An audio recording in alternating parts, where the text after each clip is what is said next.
মন খারাপের আবহেই ফের মন ভাঙতে চলেছে মিহি আর মধুবনীর ভক্তদের। মাত্র 3 মাসেই বন্ধ হয়ে যাচ্ছে কে প্রথম কাছে এসেছে ধারাবাহিকটি। গৌরী এলোর পর এই ধারাবাহিকে নতুনভাবে অভিনেত্রী মোহনা মাইতিকে পেয়েছিলেন দর্শকরা। খুব অল্প সময়ে ধারাবাহিকের গল্প বেশ পছন্দ হয়েছিল দর্শকদের। তাহলে হঠাৎই কেন এমন সিদ্ধান্ত নিল চ্যানেল কর্তৃপক্ষ? গৌরী এলোর মতো হিট মেগা শেষ হওয়ার পর কে প্রথম কাছে এসেছে মোহনার কামব্যাকে ভীষণ খুশি ছিল দর্শকরা।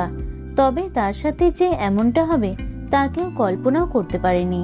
প্রথম থেকেই গীতা এলএলবির বিপরীতে এঁটে ওঠা চ্যালেঞ্জ ছিল মোহনার কাছে।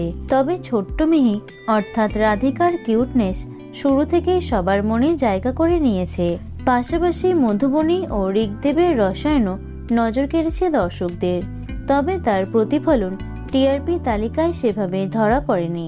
হ্যাঁ, কম টিআরপির কারণেই নাকি বন্ধ করা হচ্ছে এই ধারাবাহিকটি। 10ই সেপ্টেম্বর অর্থাৎ আজই শেষ দিনে শুটিং করছে কে প্রথম কাছে এসেছে টিম। এই খবরটি কয়েকদিন আগেই কলাকুশলীদের কাছে পৌঁছেছিল।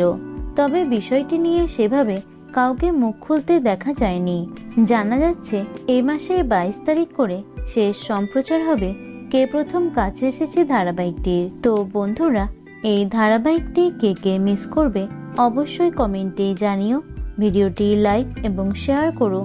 এছাড়াও টলি দুনিয়ার অন্যান্য খবর পেতে চ্যানেলটি অবশ্যই সাবস্ক্রাইব করে রেখো।